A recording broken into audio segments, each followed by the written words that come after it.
Bab 1361, pria berpakaian hitam turun tangan membantu. Baswan mendengus dingin, energi di dalam tubuhnya mulai didorong. Tempat di mana dua energi pedang itu saling bertabrakan, sebuah cahaya bersinar tiba-tiba meledak. Meledak. Bam! Tebasan pedang yang menakutkan itu jatuh dengan suara ledakan yang memekakkan telinga. Tanah bahkan bergetar dengan hebat, asap dan debu yang tidak ada habisnya membumbung ke langit, kekuatan susulan yang menakutkan menyebar ke segala arah. Tiba-tiba pasir dan bebatuan berterbangan, menutupi langit, seolah-olah dunia akan kiamat. Bahkan gempa berkekuatan 10 skala Richter juga tidak begitu menakutkan ini. Seluruh gunung kehilangan 1 meter tingginya di bawah hantaman ini. Kakak, apakah Kak Dev akan baik-baik saja? Paula melihat adegan menakutkan di depannya dan bertanya kepada Bella dengan gugup. Saat ini Bella sedang menggertakkan giginya dengan keras, mengepalkan tinjunya dengan hingga kukunya menancap di dagingnya. Dia juga tidak tahu apakah Dev dapat menahan serangan itu atau tidak tahu apakah Dev akan baik-baik saja. Jika sesuatu benar-benar terjadi pada Dev, dia sepertinya juga tidak ingin hidup lagi, karena Dev memprovokasi keluarga Jaya demi menyelamatkan dia. Sedangkan pria berpakaian hitam yang bersembunyi di balik batu besar, mengernyitkan keningnya dengan erat, sambil memegang beberapa jimat dengan erat di tangannya. Dia juga tampak sedang mengkhawatirkan Dev, seolah yang sedang bertarung dengan Baswan adalah dirinya. Menghadapi serangan sekuat itu sama sekali tidak ada cara untuk melawan, dan mungkin dia sudah hancur sejak awal. Namun alis Baswan mengernyit dengan erat dan menatap dengan tidak percaya ke tempat di mana Dev berdiri. Pada saat tebasan pedangnya meledak, dia merasakan sebuah aura yang tidak dapat dihancurkan. Apa itu? Lantas anak itu masih belum mati. Baswan melambaikan tangannya dengan ekspresi jelek, angin kencang tiba-tiba muncul dan menyapu semua asap dan debu, pemandangan di area itu berangsur-angsur muncul di hadapan semua orang. Hanya terlihat sebuah lubang seluas 3 meter persegi. Lubang besar itu tampak aneh, umumnya berbentuk mangkuk dan rata di sekelilingnya, seolah-olah dihantam oleh bola besi besar yang telah ditekan ke dalam tanah dengan keras. Di dasar lubang itu Dev sedang berdiri di tengah-tengahnya, berlumuran dengan darah. Ternyata tidak mati. Melihat pemandangan ini Baswan tampak tercengang. Serangan yang begitu mengerikan juga tidak dapat membunuh Dev. Hari ini, salah satu di antara kita harus mati. Dev menundukkan kepalanya, sehingga Baswan tidak dapat melihat ekspresinya. Tapi suaranya, terdengar sangat dingin dan tidak mengandung emosi sedikit pun. Hal ini membuat hati Baswan tanpa sadar bergetar. Dev menyeka darah di wajahnya dengan tangannya, lalu perlahan-lahan berjalan keluar dari dasar lubang besar itu. Setiap langkahnya meninggalkan jejak darah dari kakinya. Dia berjalan ke arah Baswan, selangkah demi selangkah. Hati Baswan penuh dengan kegelisahan, dan tidak bisa menahan diri untuk tidak berteriak, "Apa yang ingin kamu lakukan? Berhenti di situ. Atau jangan salahkan saya." Tidak segan-segan. Dev mengambil 2 langkah maju lagi sebelum dia berhenti. Pada saat ini, 2 orang itu berjarak tidak lebih dari 5 meter. Kemudian, Dev mengangkat kepalanya dan menatap ke arah Baswan. Bam! Baswan merasa terguncang sampai ke intinya. Hanya terlihat mata Dev yang memerah, dan matanya dipenuhi dengan aura pembunuh. Kebencian, keheningan yang mematikan dan bahkan kegilaan. "Kamu harus mati hari ini." Dev mengucapkan satu persatu katanya dengan suara rendah. Di saat Baswan sedang termenung, Dev menerjang ke arahnya. Gawat! Jantung Baswan berdegup kencang, dan tanpa pikir panjang dia mencoba untuk menghindar. Namun, sudah terlambat toh. Ini adalah serangan yang sudah Dev rencanakan sejak lama. Dengan semua kekuatan spiritualnya, dan langsung menghantam ke arah Baswan. Tidak ada jurus-jurus yang mencolok, hanya sebuah serangan yang langsung. Dev hendak bertarung sampai mati-matian dengan Baswan. Namun, Dev sendiri tahu dia sedang bertaruh apakah jiwa barunya tidak akan rusak, dan tubuh fisiknya dapat pulih kembali atau tidak. Namun orang lain yang melihatnya tampak terkejut karena Dev hendak bertarung mati-matian dengan Baswan. "Dev! Kak Dev!" Bella dan Paula berteriak kaget. Baswan juga sedikit termenung saat melihat Dev menerjang ke arahnya dengan putus asa. Pria berpakaian hitam di balik batu besar juga tampak terkejut, dan seketika melompat. Bab 1362, Formasi 3 Kesengsaraan. Kemunculan seseorang yang mendadak, membuat baik Baswan maupun Dev seketika memusatkan pandangan mereka ke arahnya. Pada saat itulah, pria berpakaian hitam itu melemparkan 3 lembar jimat dalam sekejap. 3 lembar jimat itu langsung membentuk pola zigzag dan mendarat di bawah kaki Baswan. Formasi 3 Kesengsaraan. Pria berpakaian hitam itu berteriak keras. Bam! Sebuah formasi sihir diaktifkan. Api yin yang mengerikan, guntur surgawi dan angin tornado memenuhi formasi itu dan seketika membuat Baswan kewalahan. Dev juga sedikit tercengang, dia tidak tahu siapa pria berpakaian hitam yang tiba-tiba muncul ini. Namun dia tahu kekuatan dari formasi 3 Kesengsaraan. Formasi tiga kesengsaraan sangat kuat, namun itu bukanlah sesuatu yang dapat dilakukan oleh ahli sihir biasa, bahkan Dev pun masih tidak bisa melakukan formasi sekuat itu sekarang. Dev menatap pria berpakaian hitam itu dengan erat, seolah-olah dia ingin mengetahui siapa pria berpakaian hitam dan mengapa dia membantunya. Tapi pria berpakaian hitam itu tidak melirik Dev sama sekali, dan menatap tajam pada perubahan yang terjadi di formasi.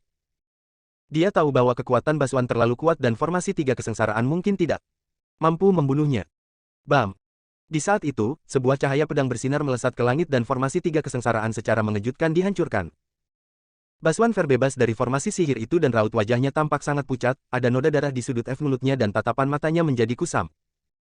Jelas bahwa Baswan terluka parah. Saya tidak menyangka kamu punya penolong. Baswan menatap Dev dan pria berpakaian hitam itu, raut wajahnya tampak sangat jelek, saya akan mengingat dendam ini, cepat atau lambat saya akan kembali untuk mencabut nyawamu. Baswan berkata lalu melompat dari puncak gunung dan membawa pasukan keluarga Jaya untuk pergi. Dia sudah terluka, jika harus menghadapi dua orang sekaligus, dia sudah tidak memiliki kesempatan untuk menang sama sekali, jadi dia hanya bisa pergi. Melihat Baswan pergi, Bella dan Paula menerjang dengan gembira. Dev garis bawah. Kak Dev garis bawah. Kamu baik-baik saja, kan? Dua orang itu hampir mengucapkan perkataan mereka secara serempak, menatap Dev dari atas ke bawah, lalu melihat apakah Dev terluka atau tidak. Namun Dev tidak menjawab Bella dan Paula, sebaliknya dia memegang pedang naga dan ujung pedangnya mengarah ke pria berpakaian hitam itu. Siapa kamu? Kenapa kamu membantuku? Dev menyipitkan matanya dan menatap pria berpakaian hitam itu dengan tajam. Menilai dari aura pria itu, kekuatannya tampak tidak terlalu kuat tapi jelas ilmu sihirnya sangat kuat, jelas dia adalah seorang ahli sihir yang sangat hebat. Hanya saja saat dia membentuk formasi tiga kesengsaraan, Dev merasakan fluktuasi kekuatan spiritual dari pria berpakaian hitam itu. Hanya kultivator abadi yang memiliki fluktuasi kekuatan spiritual, lantas pria ini juga merupakan seorang kultivator abadi. Namun walaupun pria berpakaian ini telah menyelamatkan dia, Dev tetap tidak menurunkan kewaspadaannya. Pria berpakaian hitam melihat Dev menghunuskan pedang pada dirinya tertawa kecil, beginikah caramu memperlakukan orang yang menyelamatkanmu? Siapa kamu sebenarnya? Kenapa kamu ada di tengah hutan kami? Saat ini Bella juga bertanya pada pria berpakaian hitam itu. Saya bukan orang jahat, kalau saya adalah orang jahat apakah mungkin saya turun tangan menyelamatkanmu? Saya hanya secara kebetulan lewat. Pria berpakaian hitam itu berkata dengan ringan. Namun Dev sama sekali tidak percaya pada perkataannya, secara kebetulan lewat, mana ada kebetulan seperti itu. Siapa kamu sebenarnya? Menyamar-nyamar, tidak berani menunjukkan wajah aslimu, pasti kamu menyembunyikan sesuatu. Petik 2. Dev bertanya lagi pada pria berpakaian hitam itu. Pria berpakaian hitam itu melihat Dev dan menyipitkan matanya, ada beberapa hal yang tidak bisa dikatakan di depan umum, saya yakin kamu mengerti hal itu, jadi jika ingin tahu siapa saya, sebaiknya suruh semua orang untuk pergi baru kita bicarakan lagi. Dev menatap pria berpakaian hitam itu, dan menjadi semakin yakin bahwa pria berpakaian hitam itu adalah kultivator abadi, lalu berkata pada Bella, Nona Bella, kamu sebaiknya membawa Paula kembali ke istana terlebih dulu, saya akan kembali dengan cepat. Bella menatap Dev lalu mengangguk dan membawa Paula turun gunung. Sudah, sekarang kamu sudah bisa memberitahukan siapa dirimu padaku bukan? Apakah kamu seorang kultivator abadi? Dev bertanya pada pria berpakaian hitam itu. Benar. Pria berpakaian hitam itu mengangguk dengan enteng, lalu melepaskan penutup kepala berwarna hitam yang menutupi kepalanya. Bab 1363, Kultivator Abadi. Dia membuka penutup kepalanya dan memperlihatkan wajahnya yang penuh bopeng. Dia adalah Kenari, orang yang sama dengan yang memberikan 2 lembar jimat pelacak kepada Arthur di kota Gama. Dev mengamati pria itu dengan seksama, namun dia menyadari dia sama sekali tidak mengenalnya, lalu mengernyitkan keningnya dan berkata, saya sama sekali tidak mengenalmu, kenapa kamu menyelamatkanku? Tidak ada alasan, hanya ingin bekerja sama denganmu. Kenari berkata sambil tersenyum ringan. Bekerja sama? Kerja sama apa? Dev menatap Kenari dengan waspada, bagaimanapun pihak lain adalah kultivator abadi, sekarang mereka berdua membutuhkan sumber daya yang sama di dunia ini. Seluruh dunia sedang kekurangan energi spiritual saat ini, kultivator abadi memerlukan energi spiritual yang besar untuk berkultivasi. Memikirkan energi spiritual, tatapan mata Dev melebar dan menatap Kenari dengan erat, apakah kamu datang karena gua itu? Kenari tercengang, namun dia segera tersenyum dan berkata, tidak disangka kamu begitu cerdas, pantas saja Arthur juga bisa dibohongi olehmu. Cepat katakan, siapa kamu sebenarnya? Kalau tidak, jangan salahkan saya tidak segan-segan. Dev kembali mengarahkan pedang naga ke arah Kenari. Meskipun Dev mengarahkan pedang naga ke arah Kenari, tapi Kenari sama sekali tidak takut, kamu tidak perlu panik, dengan kekuatan yang kumiliki saat ini, kamu bisa membunuhku. Dengan mudah, lantas kamu masih takut padaku. Kamu bisa memanggilku Kenari, saya baru saja menerobos ranah inti emas sedangkan kamu sudah memasuki ranah jiwa baru, lantas apa yang bisa saya lakukan padamu? Arthur itu sama sekali tidak tahu, kultivator abadi yang memiliki jiwa baru tidak akan mati walau tubuh fisiknya hancur. Dev melihat Kenari berkata dengan tulus dan tidak sedang omong kosong, meskipun Kenari sangat ahli dalam ilmu sihir tapi kekuatannya hanya mencapai ranah inti emas. Dia juga baru saja memasuki ranah 5 Master Guru, bisa dibilang jika Kenari ingin melukai Dev ini juga tidak mungkin, apalagi Dev juga sedang dalam kondisi waspada. Namun jika Kenari mengaktifkan mantra sihir secara tiba-tiba, hal itu tidak bisa dipastikan. Tadi, Baswan juga sudah menghabiskan banyak energi saat bertarung dengan Dev, ditambah lagi dia sedang tidak konsentrasi, sama sekali tidak memperhatikan keberadaan Kenari, jadi ini memberi kesempatan kepada Kenari untuk mengaktifkan formasi 3 kesengsaraan. Meskipun begitu formasi 3 kesengsaraan Kenari gagal menjebak Baswan, dan membuat Baswan berhasil lepas dari formasi tersebut, ini juga menandakan bahwa kekuatan Kenari tidak terlalu kuat. Dev pun mengurungkan niatnya dan menyimpan kembali pedang naga miliknya, lalu bertanya kepada Kenari tentang dunia kultivator abadi. Setelah mendengar penjelasan dari Kenari, Dev baru mengetahui bahwa kultivator abadi tidak sekuat yang Dev kira. Karena langkanya energi spiritual, sumber daya yang dapat membantu para kultivator abadi untuk meningkatkan kekuatannya semakin lama semakin sedikit, dan banyak kultivator abadi yang kekuatannya tidak terlalu kuat. Saat dihadapkan dengan beberapa ahli bela diri yang sangat kuat, mereka hanya akan dipukuli, jadi banyak kultivator abadi yang bersembunyi. Bahkan ada beberapa di antara mereka yang mengarungi samudera untuk mencari di mana tempat yang memiliki energi spiritual yang kental. Tidak semua kultivator abadi seberuntung Dev dapat menerobos ranah jiwa baru hanya dalam waktu singkat. Dan melatih seni konsentrasi hati, yang dapat memurnikan segala sesuatu lalu menggunakannya sebagai pengganti energi spiritual, ini adalah alasan mengapa kekuatan Dev dapat berkembang secepat itu. Saya sudah terjebak di ranah ini selama belasan tahun, dan menggunakan identitas saya sebagai seorang peramal sebagai kedok untuk mencari tempat-tempat di mana ada energi spiritual yang keluar. 3 tahun lalu saya menemukan gua ini, hanya saja saat itu saya tidak melakukan apapun, kali ini kalau bukan karena terpaksa saya mungkin akan datang setelah beberapa tahun lagi. Kenari berkata pada Dev. Jadi sebenarnya apa yang ada di dalam gua itu? Kenapa air yang mengalir keluar dari sungai ini mengafidung energi spiritual yang begitu murni? Daye bertanya pada Kenari dengan penasaran. Sebuah makam kuno, kata Kenari. Makam kuno. Dev seketika membelalak, wajahnya tampak tidak percaya, di dalam makam kuno, walau ada artefak kuno juga tidak mungkin mengalirkan energi spiritual yang begitu murni, bukan? Bab 1364, Makam Manusia Abadi. Karena makam kuno ini adalah makam manusia abadi, di dalam sana ada kerangka kultivator abadi sungguhan, mungkin ada beberapa senjata dewa, senjata ajaib dan lain-lain, jadi bukannya tidak mungkin kalau ada energi spiritual murni yang mengalir dari dalamnya. Kenari menjelaskan. Makam manusia abadi. Saat ini Dev tampak terkejut. Yang disebut manusia abadi, adalah manusia yang telah berhasil menerobos semua ranah, jika seseorang berhasil menerobos seluruh ranah maka dia akan menjadi seorang dewa. Namun sangat sulit untuk melintasi seluruh ranah, jadi tidak jarang kalau manusia abadi banyak yang gagal. Namun sekarang, dia dapat menemukan sebuah makam manusia abadi dan ini membuat Dev sangat bahagia. Dia sangat tidak sabar untuk masuk ke dalam makam, dan melihat seperti apa makam manusia yang sudah hampir menjadi dewa itu. Gua ini disegel oleh sebuah batu besar, saya sudah mencoba membukanya tapi tidak bisa, bagaimana cara untuk membukanya agar kita bisa masuk? Dev meminta saran dari Kenari. Meskipun kekuatan Dev jauh lebih kuat daripada Kenari, namun dalam hal ini Dev seperti seorang murid yang tidak tahu banyak. Karena saya sudah di sini tentu saja sudah mempunyai cara untuk membuka batu itu, namun sekarang kamu kehilangan banyak kekuatan spiritual dan perlu beristirahat sejenak, setelah kamu beristirahat, kita akan masuk bersama.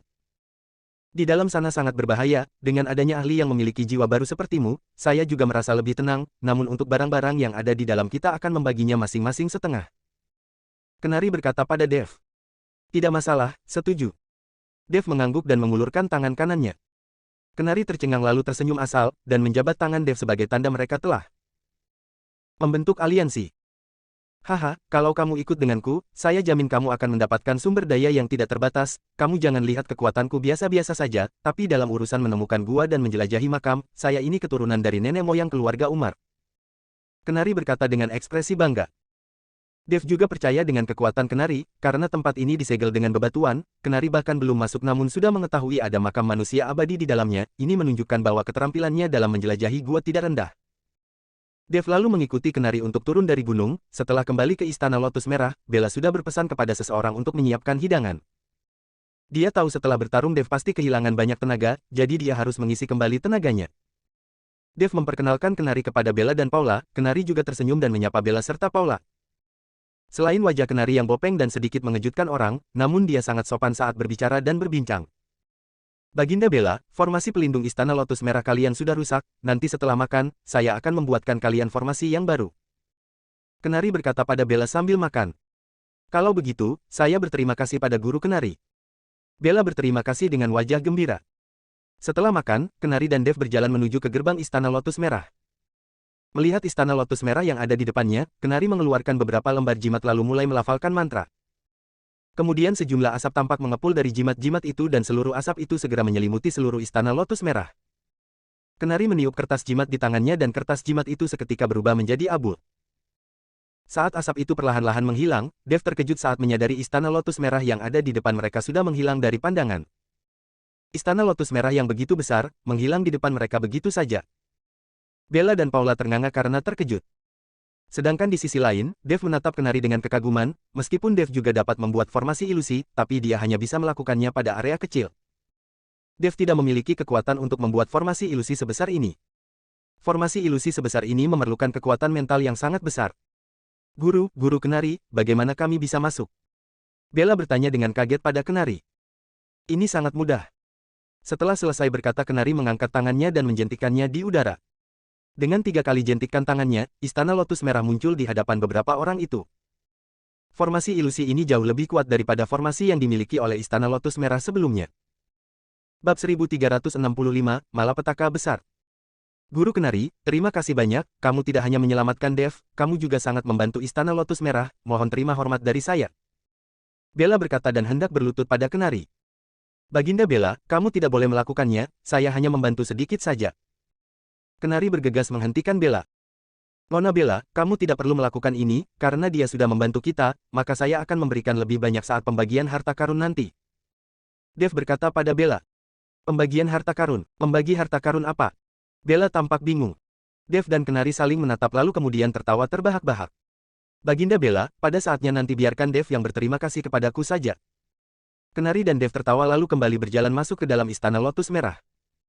Bella menatap kedua orang itu dan sama sekali tidak tahu apa yang sedang mereka bicarakan.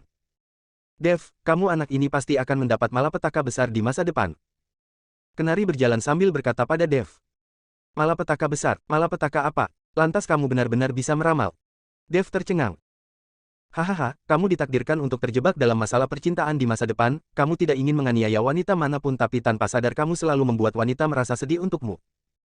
Kamu anak ini benar-benar sangat beruntung dalam hal asmara, namun wanita yang menyukaimu semua adalah wanita yang penuh dengan perasaan dan penuh kasih sayang.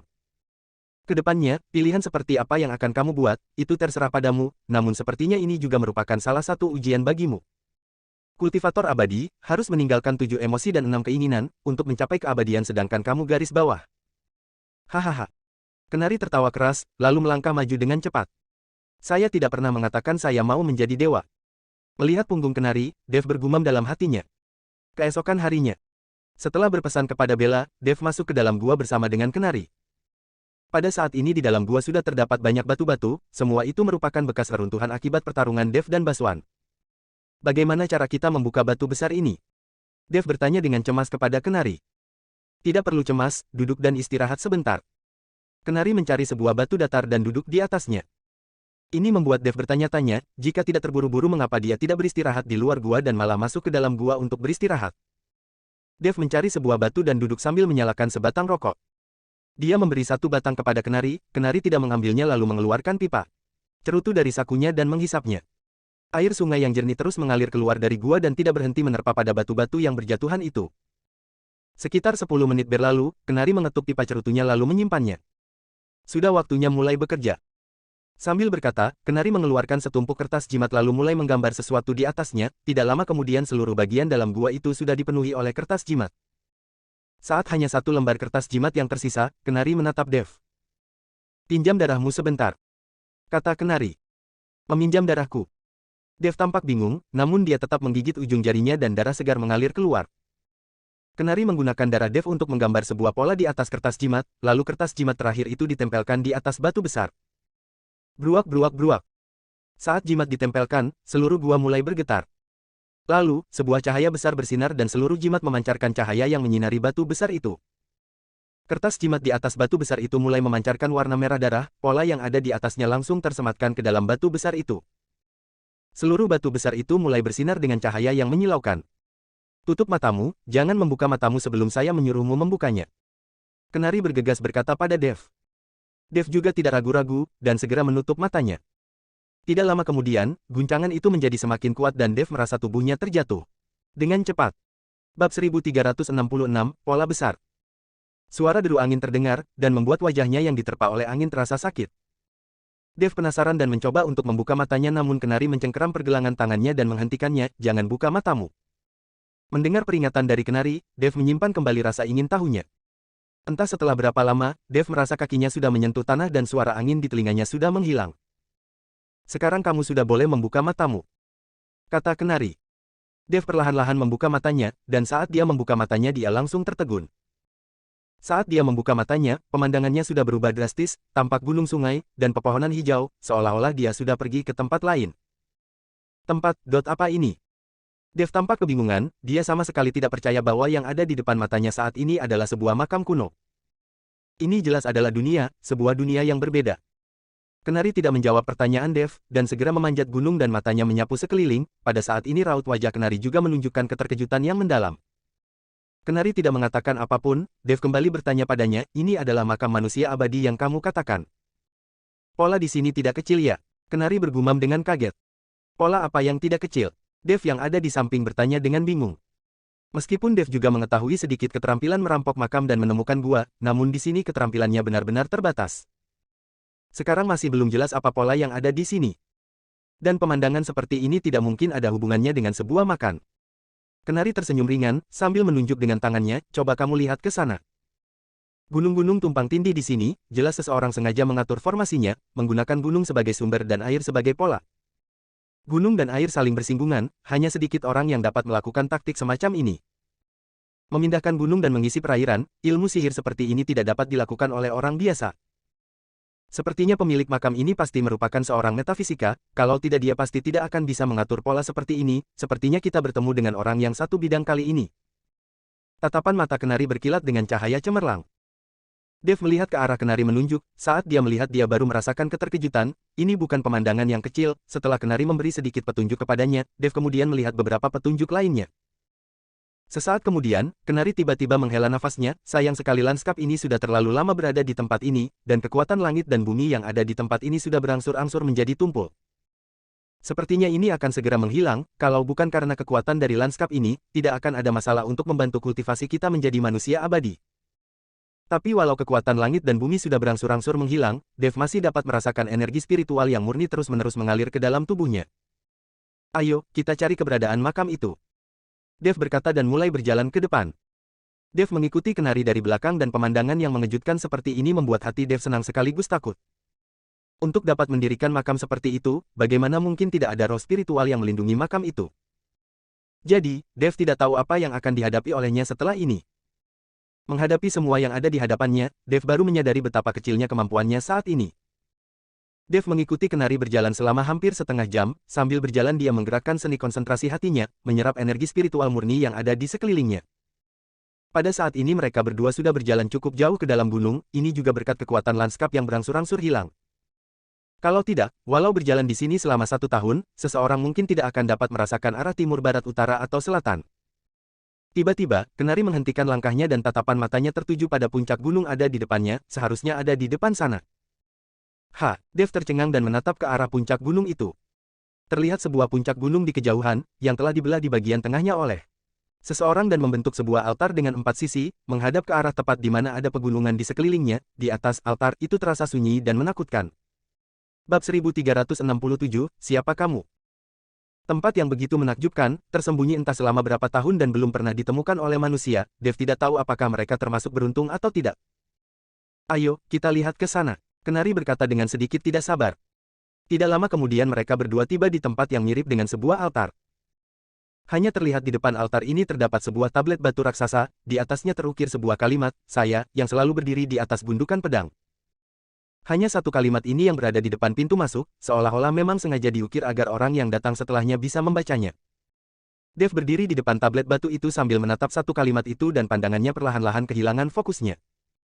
Aura pedang menyapu tulisan di tablet batu ini merupakan ukiran tangan langsung dari pemilik makam dengan dua jarinya, dalam satu tarikan nafas. Beberapa kata ini mengungkapkan pemahaman mendalam tentang teknik pedang dari pemiliknya. Orang biasa sama sekali tidak akan bisa mengetahuinya. Tepat di depan tablet batu ini, Dev menghentikan langkahnya dan tidak bergerak, dia hanya memiringkan kepalanya dan menatap tablet batu itu dengan ekspresi bingung. Dev dapat merasakan aura pedang yang terpancar dari dalam tablet batu ini. Kenari menatap Dev yang tiba-tiba memandang tablet batu itu dan berkata, "Ada apa? Apakah kamu melihat sesuatu?" Namun Dev seolah-olah tidak mendengar perkataan Kenari, dia tetap tidak bergerak sama sekali. Kenari mengernyitkan keningnya dan mengulurkan tangannya hendak mendorong Dev, dia takut Dev dikendalikan oleh sesuatu. Apapun bisa terjadi di tempat ini, kekuatan mental Dev tidak terlalu kuat dan mungkin pikirannya dikendalikan. Tapi tangan Kenari berhenti tepat setelah dia mengulurkan tangannya. Dia melihat bahwa Dev seolah telah kesurupan, tatapan matanya sangat kusam hingga pupil matanya sudah membesar, seluruh matanya menjadi berwarna putih dan dia terlihat sangat menakutkan. Saat ini, seluruh kesadaran spiritual Dev sudah tertarik masuk ke dalam tablet batu itu. Dev juga menyadari ketidakwajaran ini dan berusaha membebaskan diri dari ikatan spiritual ini, namun tidak peduli sekuat apa dia berusaha, tidak ada gunanya. Hanya terlihat tubuh Dev yang gemetaran dan keringat dingin bercucuran dari keningnya.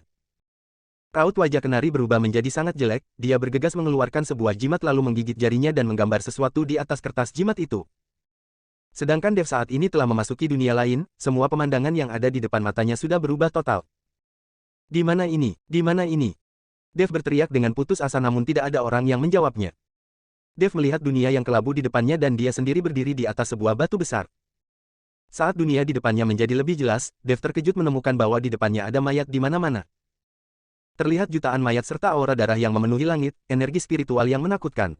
Beterbangan di mana-mana, Dev mencoba untuk menyerap energi spiritual itu ke dalam tubuhnya namun tidak peduli sekuat apa dia menggunakan seni konsentrasi hati, tetap saja tidak berhasil. Perlahan-lahan sebuah sosok muncul dan tidak lama kemudian sosok itu berhenti di depan Dev, berlumuran dengan darah sambil memegang pedang panjang, sepasang matanya menatap Dev dengan tatapan penuh niat membunuh. "Siapa kamu? Siapa kamu?" Dev menatap orang di hadapannya dan bertanya dua kali. Namun orang itu sama sekali tidak menjawab, seolah-olah dia tidak bisa melihat Dev. Orang itu meletakkan pedangnya di balik punggungnya lalu berbalik dan menatap medan perang di mana jutaan mayat itu bergelimpangan. Cahaya matahari terbenam membentangkan siluet dari sosok ini. Dev menyadari ada rasa kesepian dan kesedihan yang tak berujung pada pendekar pedang ini. Tiba-tiba pendekar pedang ini bergerak, saat dia bergerak 9 bayangan besar muncul di belakangnya dalam satu tarikan nafas, seketika itu juga mereka bangkit dari tanah dan tampak identik dengan tubuh aslinya. Dengan 9 bayangan dan satu tubuh asli, langsung membentuk formasi pembunuhan dalam sekejap. Aura yang tragis seketika melesat ke langit. Pendekar pedang bergerak perlahan-lahan, pedang di tangannya mulai menari-nari. 9 bayangan di belakangnya juga mengikuti pergerakannya. Pedang di tangan mereka masing-masing penuh dengan pergerakan yang berirama, pupil mata Dev membesar dan dia menatap adegan ini dengan kagum. Bab 1868, karena sudah dimulai maka harus diselesaikan. Teknik pedang 9 bayangan, ini teknik pedang 9 bayangan, bukan? Dev berteriak dengan putus asa saat melihat adegan di depannya. Namun teknik pedang 9 bayangan yang ditunjukkan oleh pendekar pedang itu tidak sama persis dengan yang Dev pelajari dari Ichiro Watanabe, bahkan persentase kemiripannya hanya 10 hingga 20%. Teknik pedang 9 bayangan yang ditunjukkan oleh pendekar pedang ini tampak jelas lebih kuat. Dev ingin berlari turun dari batu besar itu dan berbincang-bincang dengan pendekar pedang itu. Namun sebelum Dev dapat bergerak, adegan yang ada di depannya perlahan-lahan menjadi hancur dan diikuti dengan tubuhnya yang terguncang. Seteguk darah menyembur keluar dan Dev langsung mundur dari dalam dunia spiritual itu.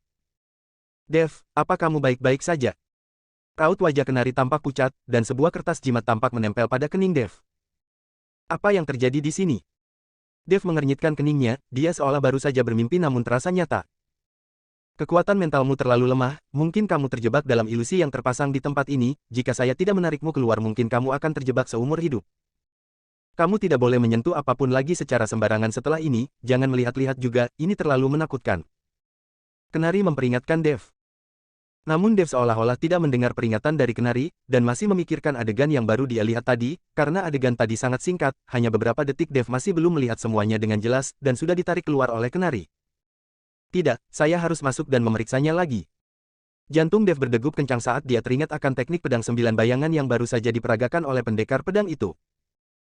Meskipun dia sudah mempelajari sedikit dari teknik pedang 9 bayangan, tapi itu hanya sebatas permukaannya saja, jika dibandingkan dengan teknik pedang 9 bayangan yang diperagakan oleh pendekar pedang tadi, teknik pedang 9 bayangan yang dia pelajari dari Ichiro Watanabe hanya sampah. Dev merobek jimat yang Kenari tempelkan pada keningnya lalu sepasang matanya mulai menatap lurus ke arah tablet batu itu lagi, dia ingin kembali masuk ke dalam dunia itu dan melihat pendekar pedang itu menyelesaikan teknik pedang 9 bayangan. Apa yang kamu lakukan? Apa kamu sudah gila? Kenari mengira Dev telah tersihir dan segera berteriak. Teriakannya itu mengandung kekuatan mental yang menakutkan, Kenari ingin menyadarkan Dev sepenuhnya. Namun tetap tidak berhasil, Dev tetap menatap tablet batu itu dengan erat. Kenapa bisa seperti ini? Kenapa bisa seperti ini? Tidak peduli sekuat apa Dev berusaha, dia tetap tidak bisa masuk lagi ke dalam dunia itu. Sesaat kemudian, Dev menghela nafas dengan pasrah, dan menarik kembali pandangannya. Sayang sekali, benar-benar sangat disayangkan. Raut wajah Dev dipenuhi dengan kekecewaan.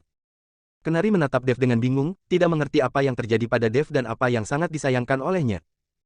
Melihat Kenari, seperti itu, Dev hanya bisa menceritakan apa yang baru saja dialami olehnya. Setelah selesai bercerita, raut wajah Kenari berubah lalu berubah lagi. Dev, menerobos masuk ke dalam makam manusia abadi mungkin juga merupakan pilihan, yang salah bagi kita berdua. Kenari sedikit takut. Ada banyak hal di sini yang mungkin masih belum mereka ketahui.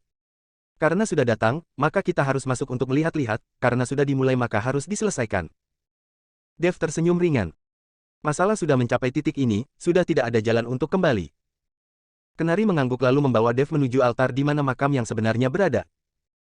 Saat masuk ke dalam makam, ada sesuatu yang lain dari makam kuno ini, sebuah makam berwarna abu-abu yang kelam dengan udara yang terasa lembab dan dingin. Astaga, setelah masuk ke dalam makam itu Dev tidak dapat menahan keterkejutannya. Manusia abadi seperti apa yang dapat membuat makam seperti ini? Saat melihat sekilas, langit-langit makam itu gelap gulita dan pekat bagaikan langit malam yang berbintang, dengan manik-manik cahaya yang tidak terhitung jumlahnya seperti bintang-bintang yang bertaburan. Kenari melihat dengan seksama setiap bagian dari makam, melihatnya dengan sangat teliti, raut wajahnya juga sangat serius, dan dia mengambil setiap langkahnya dengan hati-hati. Bab 1369, ada spesialisasi dalam setiap bidang. 7 bintang menelan matahari, ini adalah salah satu dari 10 pola makam kuno. Kenari berkata dengan penuh kekaguman. Mendengar perkataan Kenari, Dev tampak bingung, karena dia tidak tahu apa yang dimaksud. Kenari dengan 7 bintang menelan matahari, dan apa itu pola dari 10 makam kuno besar? Dalam hal menjelajahi makam kuno dan gua, Dev mau tidak mau harus merasa kagum pada Kenari. Menyadari Dev yang tampak bingung, Kenari kemudian menjelaskan pada Dev, mungkin juga bermaksud ingin mengajari Dev. 10 makam kuno besar, memiliki 10 macam pola makam, masing-masing berbeda. 10 makam kuno besar ini sebenarnya tidak memiliki keistimewaan, mereka hanya termasuk sejenis pola Feng Shui yang dapat memberkati generasi masa depan dan membuat keberuntungan serta kemakmuran, ini merupakan semacam metode yang lebih tinggi. Dari 10 makam kuno besar ini ada kurang dari 3 yang merupakan makam ganas. Dengan kata lain, untuk mencegah siapapun mengincar makam ini di generasi mendatang, makam itu dikatakan ganas, dan mereka yang memasukinya 9 dari 10 akan mati, jadi hanya ada sedikit orang dari generasi mendatang yang berani memasuki makam ganas seperti itu. Di antara mereka, yang paling terkenal adalah 999 makam palsu. Sesuai dengan namanya. Saat seorang manusia abadi gugur, dia akan terlebih dulu membuat makam asli dan makam palsu, sebanyak 1000 makam dan 999 di antaranya merupakan makam palsu, dan di antara semua makam palsu itu juga jauh lebih ganas satu dari yang lainnya, sehingga semua orang yang masuk kebanyakan akan mati. Makam ganas ini, bahkan dari keturunan manusia abadi itu sendiri juga tidak ada yang tahu di mana makam aslinya berada. Seringkali, manusia abadi memilih untuk dimakamkan di salah satu makam ini sebelum meninggal. Yang paling terkenal adalah 999 makam palsu yang dibuat oleh Cao Cao.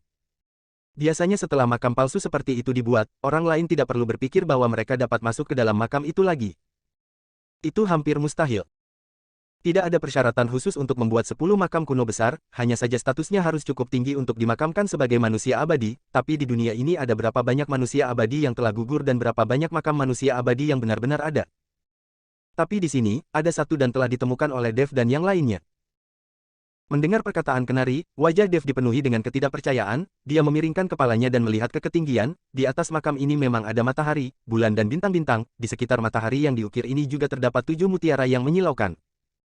Seharusnya ini adalah 7 bintang menelan matahari yang dimaksud oleh Kenari. Saya mengerti, kamu melihat di atas puncak makam ini, jelas ada 7 bintang yang menelan matahari. Dev menunjuk ke bagian atas makam dan berkata pada Kenari. Namun siapa sangka Kenari malah tertawa lalu menggelengkan kepalanya, kalau 10 makam kuno besar dapat dianalisis dengan semudah ini, maka tidak disebut sebagai 10 makam kuno besar lagi. Dev tercengang lalu ekspresinya tampak menjadi canggung, lantas bukan itu cara menganalisisnya. Tentu saja bukan, 7 bintang menelan matahari artinya di tempat ini ada 7 makam secara keseluruhan di tempat ini. Dan ini hanya salah satu di antara mereka. 7 bintang menelan matahari adalah sebuah pola, garis lei, sesuai dengan 7 bintang. Untuk menemukan 7 tempat di mana Feng Shui sangat kuat lalu membangun 7 makam dan akhirnya membentuk pola yang dinamakan 7 bintang menelan matahari. Dan, matahari, di dalam pola ini adalah tempat di mana pemilik makam yang sebenarnya dimakamkan. Dev yang mendengarnya menganga dengan takjub, dia tidak menyangka semua ini ternyata sangat rumit dan tidak sesederhana yang dia katakan. Seperti kata pepatah, ada spesialisasi di dalam setiap bidang, di hadapan Kenari, Dev bahkan tidak lebih baik dari seorang murid kecil.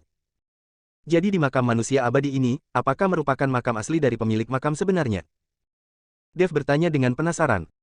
Kenari menggelengkan kepalanya, saya juga tidak tahu, namun walau ini bukan makam pemilik aslinya, pasti ada harta karun di dalam sini.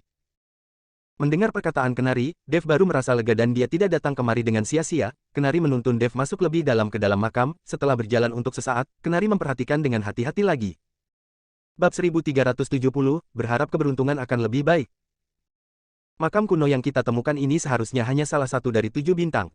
Karena waktu sudah berlalu terlalu lama, lautan telah berubah bahkan momentum pada pola gunung dan perairan ini telah menghilang bersama dengannya, itu juga mengapa makam ini terbuka dan ditemukan olehku.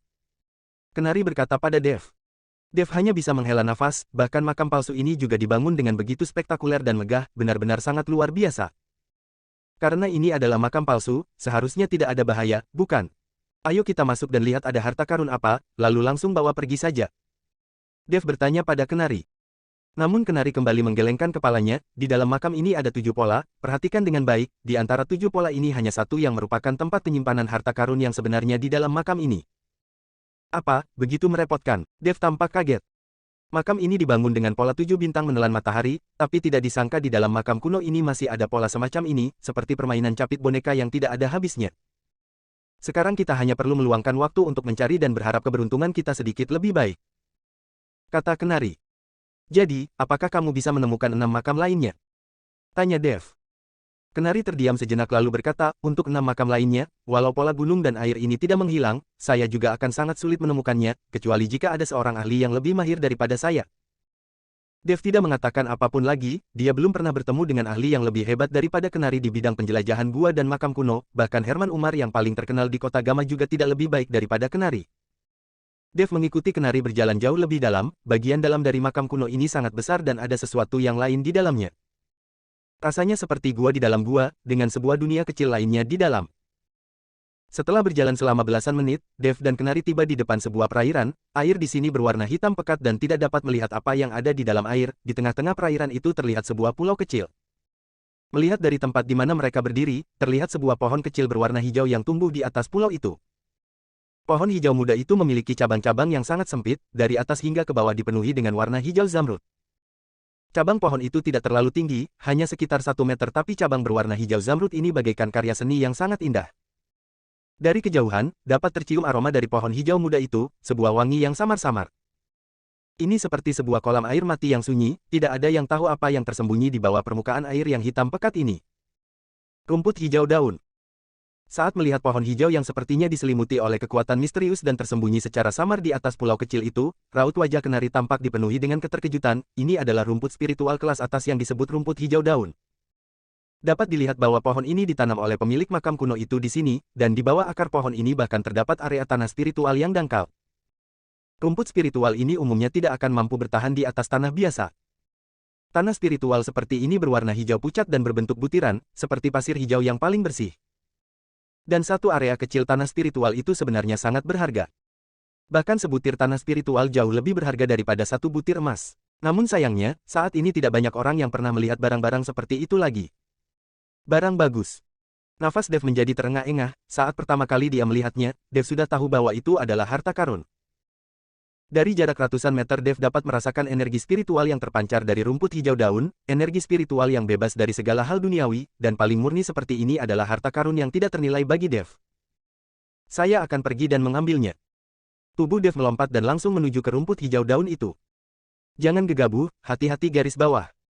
Kenari tahu di sekitar rumput spiritual seperti itu pasti ada jebakan tersembunyi, atau mungkin monster pelindung, akan sangat berbahaya jika Dev langsung menerjang seperti ini. Bab 1371, bakar mereka sampai mati. Namun Dev sudah melompat sejak tadi tanpa memedulikan hal lainnya, tubuhnya melangkah dengan ringan di atas permukaan air lalu kembali berada di udara lagi. Namun saat kaki Dev kembali menyentuh permukaan air dan hendak berjalan di atas permukaan air lagi, raut wajahnya tiba-tiba berubah. Dev merasakan gelombang tekanan yang datang dari udara di sekitarnya, lalu sekujur tubuh Dev seperti memiliki berat ribuan pon dan dia tidak bisa melompat. Dan energi spiritual murni yang ada di sekitar juga menghilang dalam sekejap, digantikan dengan gelombang tekanan yang menakutkan, seolah-olah ada formasi sihir yang telah dipasang di seluruh makam ini. Tubuh Dev tidak bisa melompat dan tidak bisa berdiri di atas permukaan air, sepasang kakinya mulai tenggelam ke dalam air, sementara gelombang air tidak berhenti muncul dari dalam air seolah-olah air itu mendidih. Dev sangat kaget dan segera menggunakan seluruh kekuatan spiritualnya untuk mengangkat tubuhnya ke atas, namun tidak peduli sekuat apa Dev berusaha sepasang kakinya tetap terjebak di dalam air. Melihat hal ini, kenari yang ada di pinggiran perairan segera mengeluarkan 2 lembar kertas jimat dan mulutnya terus melafalkan mantra, lalu melemparkan 2 lembar kertas jimat itu. Dev, injak ini. Kenari berteriak dan kedua jimat itu mengapung di atas air seperti perahu kayu dan sampai di hadapan Dev. Dev yang melihat ini seketika menginjakkan kakinya di atas 2 lembar jimat itu dan meminjam kekuatan jimat itu untuk menerjang ke atas pulau kecil dengan cepat. Dengan adanya tempat untuk meminjam kekuatan, Dev mengerahkan sedikit kekuatan spiritualnya dan tidak berhenti menerjang ke depan. Saat ini, air yang mendidih tiba-tiba dipenuhi oleh ikan-ikan berwarna hitam, ikan-ikan itu bagaikan ikan terbang yang menyembur keluar dan melesatkan anak panah air dari mulut mereka. Raut wajah Dev menjadi sangat muram, cahaya keemasan di tubuhnya mulai bersinar, dia mengaktifkan tubuh emas tak terhancurkan, dan berniat menerjang langsung ke pulau kecil sambil mengabaikan ikan-ikan terbang itu. Belasan anak panah air menghantam tubuh Dev, dengan adanya tubuh emas tak terlindungi yang melindungi tubuhnya Dev sama sekali tidak peduli, sedangkan anak panah air itu memiliki kekuatan kecil yang tidak ada artinya. Dev bertanya-tanya, serangan seperti apa ini, jangankan untuk menghadapi sebagian ahli, walau menghantam pada tubuh orang biasa seharusnya juga tidak akan menyebabkan luka-luka bukan? Namun saat pikiran ini muncul di benaknya, Dev segera merasakan rasa sesak yang tidak terlukiskan di sekujur tubuhnya. Hal berikut yang dia dengar adalah suara mendesis pada lempengan besi panas, dan juga suara yang mengganggu. Dev menunduk ke bawah dan menemukan entah sejak kapan tubuh emas tak terhancurkannya. Sudah meleleh dengan cepat, saat ini lapisan sisik-sisik emasnya juga mulai menghilang. Hal berikutnya adalah kulit Dev yang mulai terlihat memercikkan darah, dan ini membuat Dev terkejut. Hati-hati, panah air itu memiliki kekuatan yang sangat korosif, lebih kuat daripada asam sulfat pekat, jangan sampai terkena serangannya. Kenari yang ada di pinggiran perairan berteriak keras. Saat ini Dev terdiam tanpa kata, kenapa tidak mengatakannya sejak tadi, sekarang seluruh tubuhnya sudah terkorosi dan dia baru berbicara. Namun pada titik ini Dev sudah tidak punya jalan mundur, dia hanya bisa berteriak pelan dan meledakkan seluruh kekuatan spiritualnya, kekuatan naga ilahi juga membentuk seekor naga emas dan segera, auman naga terdengar. Tatapan mata Dev sedingin es, tidak peduli sekuat apa ikan terbang itu, mereka tidak akan bisa menghentikannya untuk sampai ke pulau kecil itu. Matilah. Dev mendorong sepasang telapak tangannya dan sebuah api berwarna biru muda mulai menyala. Ini adalah api spiritual yang digunakan Dev saat mempraktikkan alkimia, saat ini dia akan membakar semua ikan terbang itu sampai mati. Dan naga emas juga melesat ke langit dan memuntahkan api dari mulutnya, mulai menyerang ke arah ikan terbang itu. Di bawah serangan Dev dan naga emas, ikan-ikan terbang itu pun mulai terbakar dan pada akhirnya melompat kembali ke dalam air. Dev menggunakan kesempatan ini untuk langsung melompat ke atas pulau. Saat ini Dev sudah seperti seorang pengemis, pakaian di tubuhnya compang camping akibat terkorosi, dan beberapa tempat di tubuhnya juga mengucurkan darah. Untung saja ini hanya luka-luka ringan, dan tidak serius. Bab 1372, langsung berkultivasi di sini.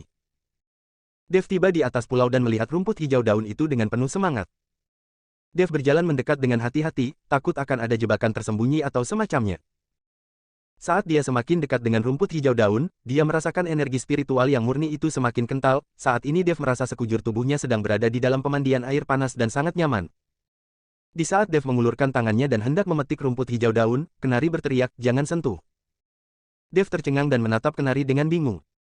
Sedangkan kenari, di sisi lain juga melompat dan ujung-ujung jari kakinya melangkah dengan cepat di atas permukaan air, lalu tiba di atas pulau kecil itu. Tidak boleh disentuh, jika rumput hijau daun meninggalkan tanah spiritual maka dia akan langsung layu. Kenari berkata pada Dev. Lalu bagaimana? Dev bertanya dengan bingung. Jika tidak boleh dibawa pergi, lalu apa gunanya? Kita bisa berkultivasi di sini, menyerap energi spiritual dari rumput hijau daun dan tanah spiritual, dan langsung menyerapnya sampai habis. Kenari berkata pada Dev. Apa, kita langsung berkultivasi di sini? Dev mengernyitkan keningnya. Benar, hanya itu satu-satunya cara, rumput hijau daun ini tidak boleh meninggalkan tempat ini. Kenari mengangguk. Kalau begitu berapa lama waktu yang dibutuhkan? Dev mengernyitkan keningnya, dia masih memiliki banyak urusan yang belum dia urus, jika berkultivasi terlalu lama di sini, lalu bagaimana dengan Yuki? Bagaimana dengan ibunya? Saya juga tidak tahu, namun jika dilihat dari ukuran rumput hijau daun ini dan kita berdua berkultivasi bersama maka mungkin akan memakan waktu 1 bulan, selambat-lambatnya setengah tahun, dan kita pasti bisa menyerap habis energi spiritual ini. Kata Kenari. Dev tampak ragu sejenak lalu akhirnya mengangguk, baiklah, kalau begitu kita berkultivasi di sini saja. Awalnya Dev datang ke Istana Lotus Merah juga untuk berkultivasi, namun dia tidak mungkin tinggal terlalu lama. Dia hanya bisa tinggal 1 bulan paling lama, tidak peduli energi spiritual dari rumput hijau daun dapat diserap hingga habis atau tidak, dia harus pergi. Segera, Dev dan Kenari duduk bersila dan menggerakkan teknik kultivasi mereka, lalu mulai berkultivasi. Aliansi Seni Bela Diri Kota Gama. Saat ini Arthur sangat marah hingga hidungnya akan segera bengkok. Dia sudah mencapai batas maksimal kemarahannya, berita bahwa Dev masih hidup sudah menyebar di Kota Gama. Saat ini Arthur sudah menjadi bahan lelucon di komunitas bela diri. Pertama, Satria berbohong bahwa dia telah membunuh Dev, sekarang Arthur. Dan Arthur merupakan ketua aliansi seni bela diri, tapi berani menyebarkan berita palsu seperti ini. Tidak mungkin, ini pasti tidak mungkin, saya sudah membunuh Dev dengan tanganku sendiri, dia sudah mati, bagaimana mungkin dia masih hidup? Arthur berteriak marah dan membanting meja dengan marah. Ketua aliansi, sekarang di forum bela diri memang sudah beredar berita bahwa Dev belum mati, dan berita ini disebarkan oleh orang dari keluarga Jaya di wilayah Barat Daya, Kota Larsok. Seorang tetua berkata pada Arthur. Wilayah Barat Daya, Kota Larsok. Untuk apa Dev pergi ke sana? Arthur mengernyitkan keningnya. Tetua itu tidak berbicara dan hanya menggelengkan kepalanya, bagaimana mungkin dia tahu apa yang ingin dilakukan oleh Dev di sana. Setelah berpikir sejenak, Arthur mengibaskan tangannya, kamu segera hubungi orang dari keluarga Jaya di Kota Larso, saya ingin bertanya langsung, apakah Dev itu merupakan dewa, dan bisa hidup kembali. Tetua itu segera menghubungi keluarga Jaya di Kota Larso, dan Arthur sendiri yang langsung berbicara dengan Baswan. Setelah mendapatkan konfirmasi dari Baswan, Arthur mau tidak mau mengakui bahwa dirinya sudah jatuh ke dalam perangkap Dev kali ini. Sebagai ketua aliansi seni bela diri Kota Gama, dia melakukan hal seperti ini dan sekarang menjadi bahan lelucon di seluruh komunitas bela diri. Bagaimana mungkin Dev tidak mati? Saya jelas-jelas sudah membunuhnya. Arthur saat ini tidak mengerti, dia jelas-jelas sudah membunuh Dev, dan menginjak seluruh dada Dev hingga hancur. Jika dia tidak mati setelah semua itu, maka Dev itu bukan manusia, tapi dewa. Bab 1373, melakukan semua yang dia bisa. Dewa, sepasang mata Arthur membelalak, dan raut wajahnya penuh dengan rasa tidak percaya. Lantas Dev itu. Jantung Arthur berdegup kencang, dan raut wajahnya berubah lalu berubah lagi. Pada saat ini, dua orang pria yang mengenakan topeng besi berjalan masuk dan saat melihat dua orang itu, raut wajah Arthur seketika menjadi pucat. Arthur, sebagai ketua aliansi kamu malah melakukan hal yang mempermalukan aliansi, Maha Kuasa sangat marah dan kamu malah berani membohongi Maha Kuasa, apa kamu tahu kesalahanmu? Salah satu dari mereka berkata dengan dingin. Arthur terkejut hingga kakinya gemetaran dan hampir saja langsung berlutut. Dua dewan penegak hukum, saat itu saya memang sudah membunuh Dev, saya tidak berbohong, sekarang yang beredar hanya rumor Dev yang masih hidup. Saya akan segera memeriksa, jika Dev benar-benar masih hidup maka saya tidak akan membiarkan dia, saya pasti akan membawakan kepalanya dan mempersembahkannya kepada Maha Kuasa. Arthur berkata dengan gemetar. Maha Kuasa sudah sangat tidak puas, kamu sebaiknya berhati-hati, kamu hanya punya satu kesempatan. Setelah berkata, dua orang dewan penegak hukum itu berbalik dan pergi. Setelah dua orang dewan penegak hukum itu pergi, Arthur tidak berlama-lama dan segera pergi ke daerah kumuh di dekat Kota Gama dan langsung pergi ke kediaman Kenari. Namun saat Arthur melihat pintu kediaman Kenari dikunci dan tidak ada seorang pun di sana, dia langsung mengumpat, sialan, sudah kabur. Keluarga King, Kota Gama. Raut wajah Navin terlihat sangat tegang selama beberapa waktu ini, sejak mengetahui putranya dirasuki oleh roh jahat, dia tidak pernah merasa senang. Ayah, yang kamu katakan memang benar, Dev memang tidak mati, sepertinya saya sudah bisa membalaskan dendamku secara langsung. August melihat berita yang mengatakan bahwa Dev belum mati dan seketika merasa sangat senang. August, kekuatan Dev sudah melambung tinggi saat ini, bahkan Arthur saja tidak bisa membunuhnya, jadi kamu tidak boleh meremehkan dia. Navin memperingatkan August. Ayah, tidak perlu khawatir, kekuatan Dev memang meningkat dengan cepat, tapi perkembangan kekuatanku juga tidak lambat, namun saya berharap kamu dapat membantuku mencari beberapa ahli bela diri, saya perlu berlatih. August berkata pada Navin. Navin memahami maksud August, dia ingin menghisap kekuatan orang lain untuk meningkatkan kekuatannya sendiri.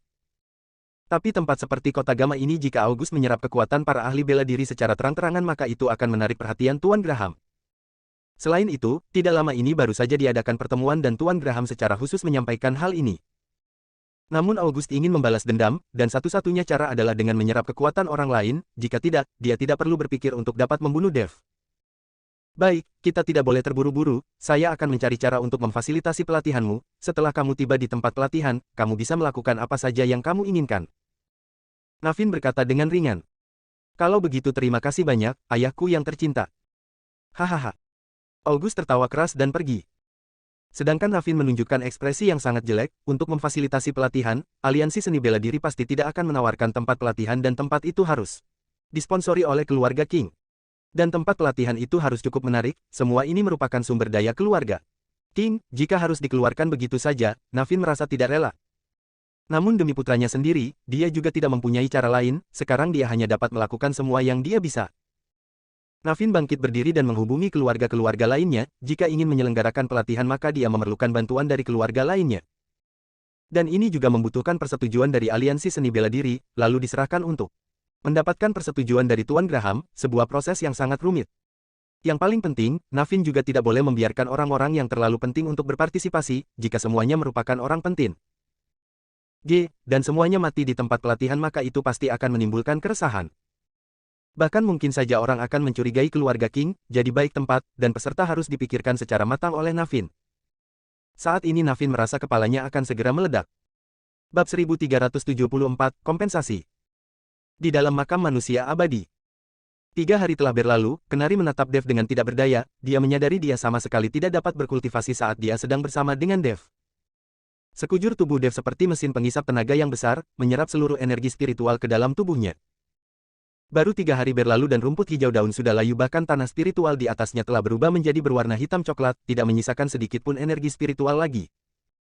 Kenari awalnya mengira hal ini setidaknya akan memakan waktu 1 bulan, sekarang baru 3 hari berlalu, energi spiritual yang ada di dalam rumput hijau daun dan tanah spiritual sudah habis diserap oleh Dev. Saat itu Kenari akhirnya memahami mengapa Dev yang masih begitu muda sudah bisa memiliki kekuatan seperti ini. Teknik kultivasi Dev memang terlalu di luar nalar. Pada saat ini Dev perlahan-lahan membuka matanya dan melihat rumput hijau daun yang sudah layu lalu menghela nafas panjang. Sebuah rumput hijau daun di atas sepetak tanah spiritual secara mengejutkan telah membuat Dev naik 1 tingkatan di ranah Master Guru, dan sekarang Dev telah menjadi Master Guru tingkat 2. Guru Kenari, sudah berapa lama waktu yang berlalu? Dev melihat Kenari yang menatapnya dengan erat, bertanya padanya. 3 hari. Kenari menjawab dengan tidak senang.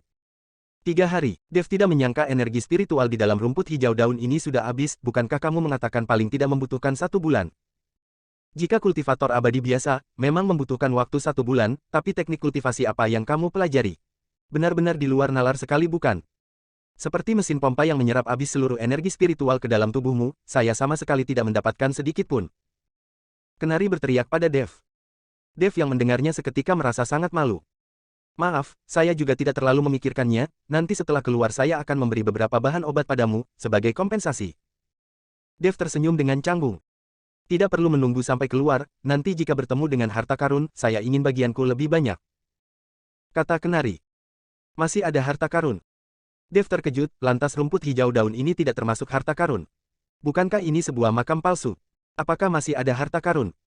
Dev mengira, rumput hijau daun ini termasuk harta karun, dan sudah tidak ada barang lainnya di dalam makam ini. Walaupun ini sebuah makam palsu, tidak mungkin hanya ada sebuah rumput hijau daun yang kecil seperti ini, kamu benar-benar terlalu meremehkan manusia abadi. Kenari berkata dan segera melompat ke arah pinggiran perairan. Dev seketika mengikuti dari belakang dan merasa sangat senang dalam hatinya. Tidak disangka di dalam makam palsu juga ada harta karun. Pola 7 bintang menelan matahari ini, selain 7 bintang masih tidak cukup, yang paling penting dan tidak diragukan lagi tentu saja adalah menelan matahari yang ada di akhirnya. Makam ini bukan makam asli, ini hanyalah salah satu dari 7 makam palsu. Tapi yang ada di dalamnya juga bukan hanya sebuah rumput hijau daun, di pola makam terakhir itulah tempat di mana harta karun yang paling besar berada. Kenari menjelaskan kepada Dev. Sebuah rumput spiritual seperti rumput hijau daun, tidak termasuk apa-apa di dalam makam palsu ini, jika benar-benar menemukan makam asli bukankah harta karun yang ada di dalamnya akan lebih luar biasa. Dev memikirkan hal ini dan sudah sangat bersemangat, jika ada kesempatan dia pasti akan mencari sebuah makam asli. Namun untuk mencari makam asli, sepertinya akan sangat sulit. Namun, meskipun ini adalah makam palsu, pola terakhir yaitu menelan matahari membuat Dev semakin menantikannya. Kenari membawa Dev berjalan melewati salah satu makam itu sangat besar bahkan Kenari yang sudah banyak melihat hal seperti ini juga merasa sangat kaget. Kenari telah banyak menjelajahi makam namun dia belum pernah melihat gundukan makam sebesar ini. Sepanjang perjalanan, Kenari mengabaikan tempat lainnya dan bahkan tidak meliriknya, seolah-olah dia memiliki tujuan yang jelas, dan langsung berjalan menuju tempat berikutnya. Ini membuat Dev sedikit bingung. Lantas Kenari tahu di mana tempat pola terakhir, mencelan matahari berada.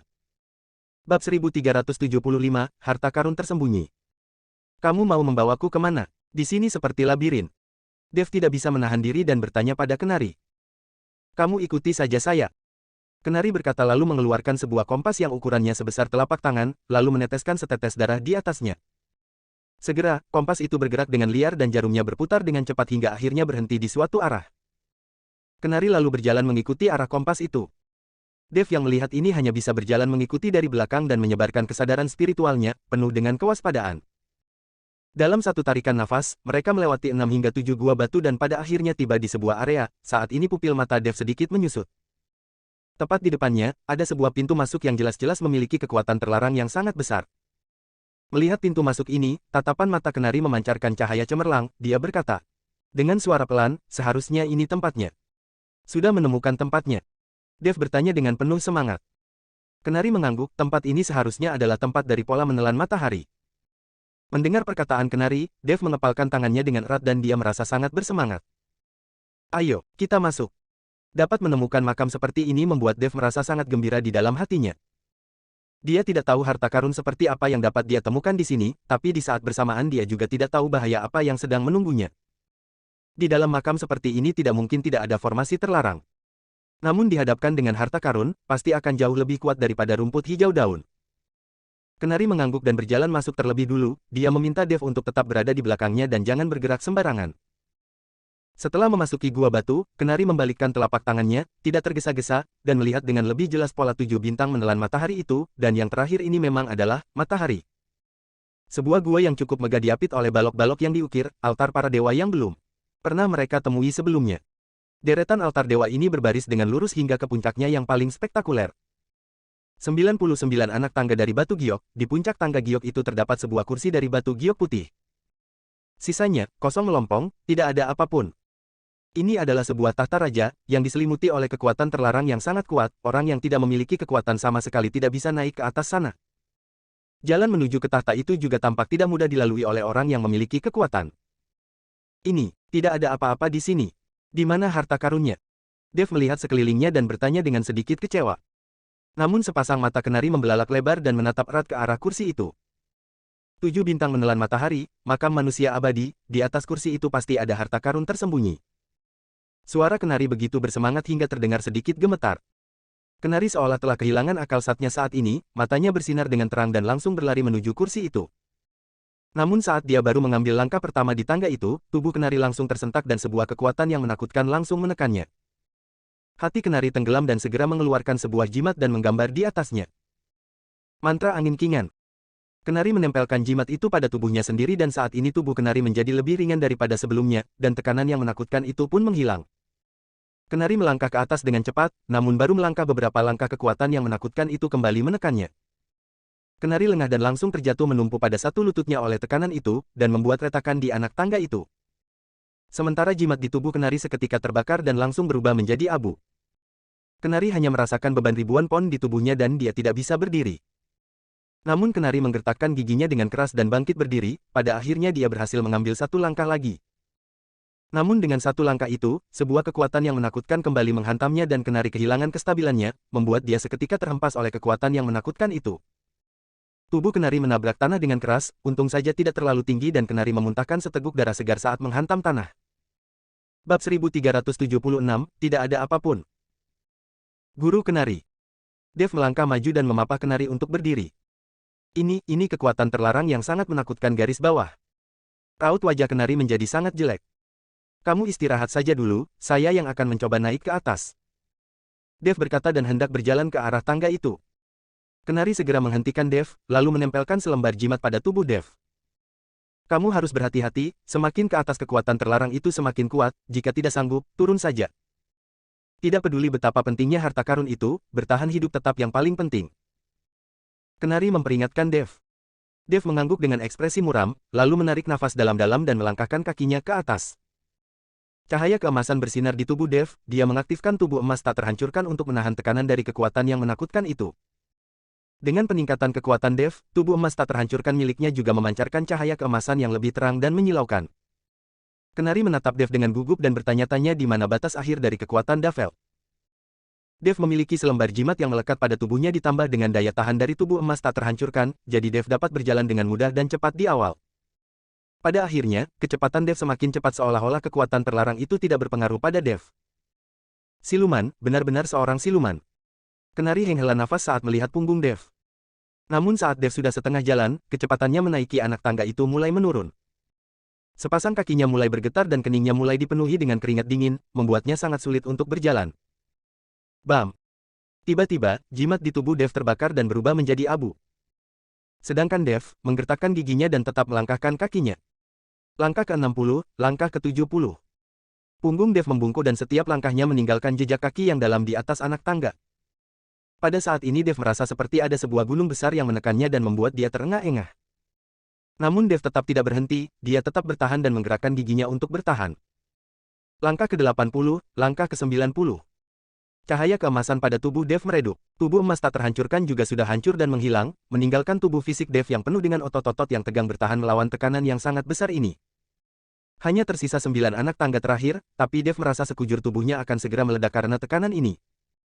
Sepasang matanya dipenuhi dengan darah, dan mulai menonjol ke depan.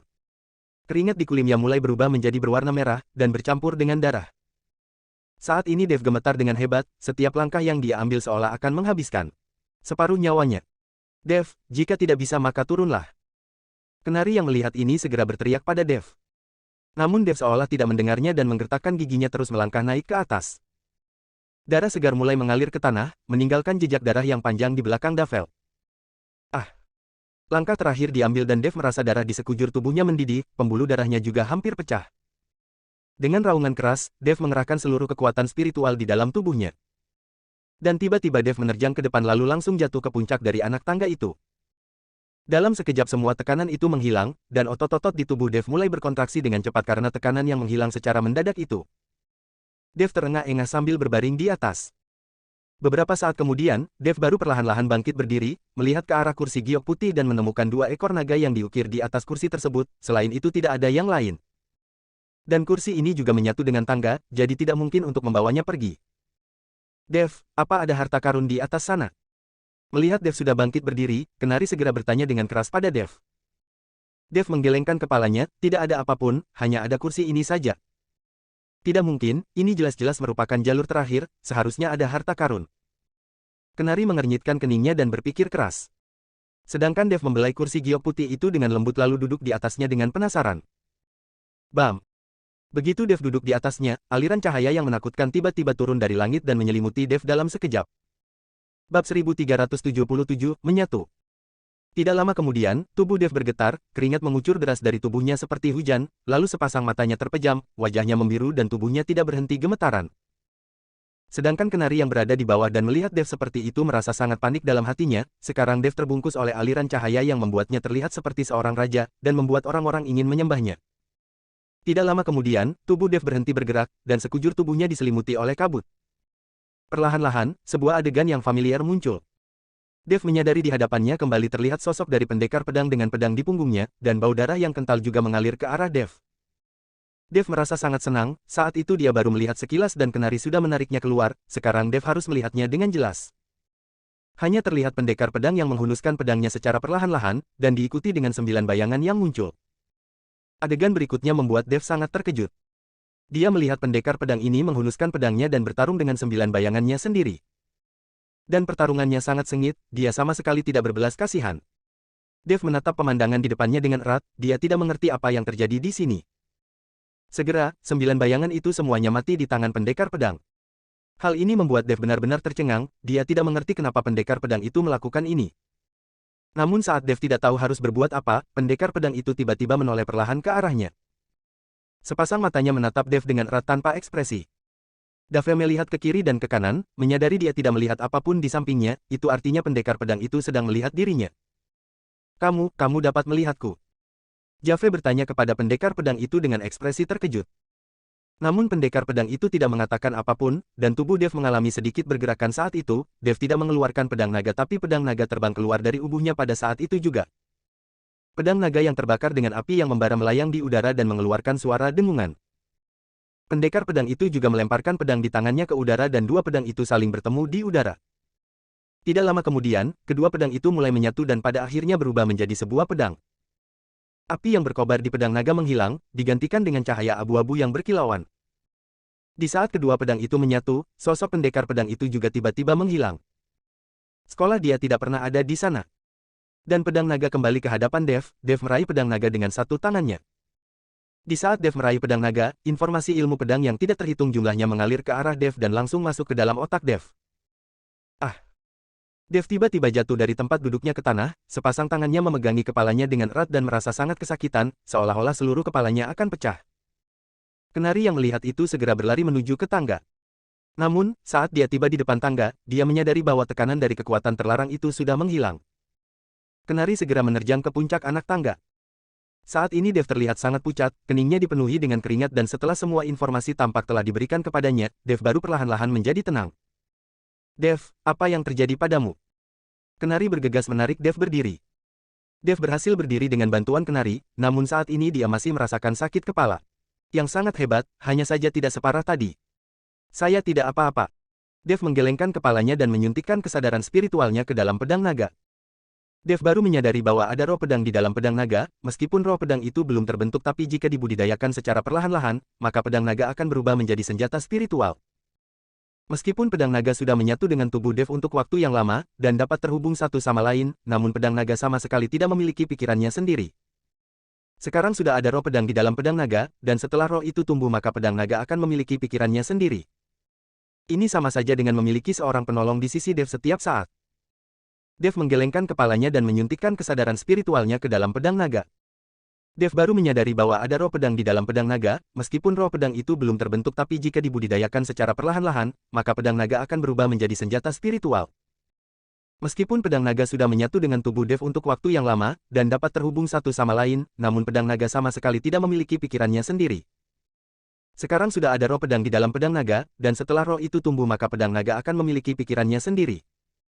Ini sama saja dengan memiliki seorang penolong di sisi Dev setiap saat. Bab 1378, sudah runtuh. Hal ini membuat Dev sangat senang. Kenari melihat Dev baik-baik saja dan melihat sekelilingnya, menemukan tidak ada barang apapun selain kursi giok putih ini. Benar-benar aneh, lantas ada yang istimewa dengan kursi giok putih ini. Kenari berkata dan langsung duduk di atasnya. Jangan duduk. Dev berteriak dan hendak menghentikan Kenari. Karena pengalamannya tadi hampir saja menyiksa Dev hingga mati, dia tidak ingin Kenari mengalami hal yang sama. Namun, Dev terlambat menghentikannya dan Kenari sudah duduk di atasnya. Saat Kenari duduk di kursi batu giok putih itu, dia bergoyang dari satu sisi ke sisi lain dan tidak menemukan sesuatu yang istimewa dari kursi ini. Dan tidak ada aliran cahaya yang menyinari tubuh Kenari. Melihat Kenari baik-baik saja, Dev baru menghela nafas lega, sepertinya kursi batu giok putih ini hanya dapat diaktifkan satu kali saja. Dev, saat kamu duduk di atas sini apa yang sebenarnya terjadi? Kenari bertanya pada Dev. Dev juga tidak merahasiakannya dari Kenari dan menceritakan apa yang dia lihat pada Kenari. Hal ini membuat Kenari terkejut dan tercengang. Coba saya lihat pedangmu. Kenari belum pernah mendengar hal seperti ini sebelumnya. Dev memberikan pedang naga di tangannya pada Kenari. Kenari memegang pedang naga namun pedang naga tiba-tiba berdengung dan membuat Kenari melemparkan pedang itu dari tangannya. Astaga, kenapa pedang ini panas sekali? Terlalu panas. Kenari berkata dengan kaget. Dev tercengang dan meraih pedang naga, dia tidak menyadari ada yang berbeda dengan pedang naga. Tidak panas kok. Dev kembali memberikan pedang naga kepada Kenari. Kali ini Kenari tidak berani menyentuhnya lagi dan mengibaskan tangannya, sudahlah, sepertinya kali ini keberuntunganmu sangat baik, dan saya tidak mendapatkan apapun. Kenari sedikit frustrasi, saat menemukan rumput hijau daun semua energi spiritualnya diserap oleh Dev, sekarang Dev juga mendapatkan satu set warisan ilmu pedang, bahkan mendapatkan roh pedang. Kenari tidak mendapatkan apapun bahkan tadi dia terluka. Perjalanan ini bisa dibilang merupakan kerugian besar. Melihat Kenari seperti itu, Dev tersenyum dengan canggung, bagaimana kalau kita mencari-cari lagi, mungkin saja masih ada harta karun di tempat lainnya. Dev menghibur Kenari. Kenari hendak mengatakan sesuatu namun dia mendengar suara gemuruh. Di saat itu seluruh makam kuno mulai berguncang. Gawat, sudah runtuh, ayo kita pergi. Raut wajah Kenari berubah dan bergegas membawa Dev berlari keluar. Di saat ini, di dalam istana Lotus Merah, Bella sedang berdiri dengan semua orang di belakangnya. Seluruh istana Lotus Merah tiba-tiba bergetar dan Bella tidak tahu apa yang terjadi. Kakak, apakah ini gempa bumi? Paula bertanya pada Bella. Saya juga tidak tahu, semuanya berhati-hatilah. Raut wajah Bella tampak sangat jelek. Dia tidak khawatir akan terjadi sesuatu pada Istana Lotus Merah, melainkan sedang mengkhawatirkan Dev. Dia sudah masuk ke dalam selama berhari-hari dan mereka belum keluar. Sekarang tanah terasa bergetar dan dia takut sesuatu terjadi pada Dev. Untung saja guncangan ini tidak berlangsung lama dan pada akhirnya berhenti. Guncangannya berhenti namun ilusi yang dibuat oleh kenari untuk Istana Lotus Merah kini juga memunculkan riak. Melihat hal ini Bella terkejut, ini menandakan ada orang dari luar yang memaksa masuk ke dalam ilusi dan mencoba menerobos masuk ke dalam Istana Lotus Merah. Ada orang yang menerobos, waspada. Bella berteriak keras. Seluruh murid Istana Lotus Merah berdiri dengan penuh waspada. Bam! Tiba-tiba ilusi itu hancur dan Istana Lotus Merah seketika kembali terekspos. Saat ini di luar pintu Istana Lotus Merah, Baswan dan anak buahnya sedang memperhatikan Istana Lotus Merah.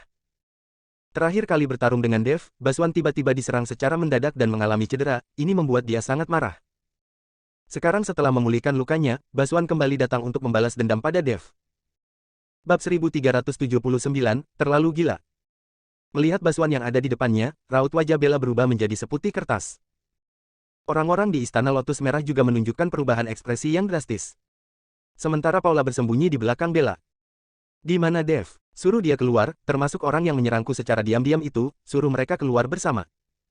Baswan melihat Bella dan berteriak dengan suara yang bagaikan guntur. Dev dia tidak ada di sini. Bella berkata dengan gemetar. Omong kosong, saya sudah mengutus orang untuk mengawasi Istana Lotus Merah sejak awal, Dev sama sekali belum meninggalkan tempat ini. Baswan melotot, sebaiknya kamu segera menyuruh Dev keluar, kalau tidak saya akan menghancurkan Istana Lotus Merah kalian. Baswan berkata dan meledakkan aura yang menakutkan dari tubuhnya, sebuah tekanan yang tidak terlihat menyebar ke arah semua orang yang ada di Istana Lotus Merah. Kekuatan tekanan dari seorang Master Guru, sangat menakutkan. Dalam sekejap, banyak murid Istana Lotus Merah yang kekuatannya tidak terlalu kuat terjatuh ke tanah dan memuntahkan darah. Bella memancarkan auranya dan berusaha untuk melawan tekanan itu, tapi kekuatannya sama. Sekali tidak memiliki kemampuan untuk melawan di hadapan Baswan. Hanya tinggal menunggu waktu saja sebelum perlawanan Bella runtuh. Saya tanya sekali lagi padamu, suruh Dev keluar. Baswan berkata dengan dingin pada Bella. Dev, benar-benar tidak ada di Istana Lotus Merah, kalau tidak percaya kamu bisa mencari. Bagaimana Bella bisa menyuruh Dev keluar sekarang, dia saja tidak tahu bagaimana keadaan Dev saat ini. Masih mau mempermainkanku.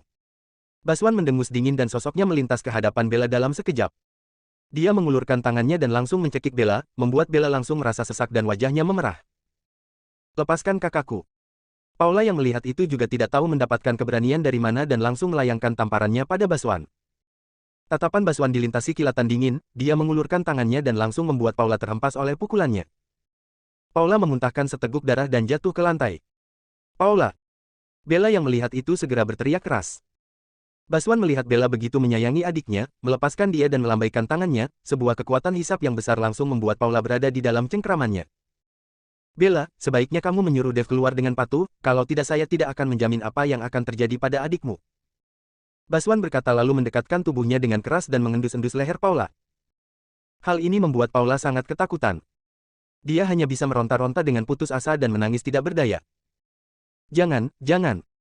Bella berteriak keras dan tatapan matanya dipenuhi dengan ketidakberdayaan dan ketakutan. Dia tidak takut mati, tapi dia tidak bisa duduk diam melihat adiknya dilukai oleh orang lain. Kalau tidak ingin adikmu terluka, maka segera suruh Dev keluar. Baswan memberikan perintah terakhir pada Bella.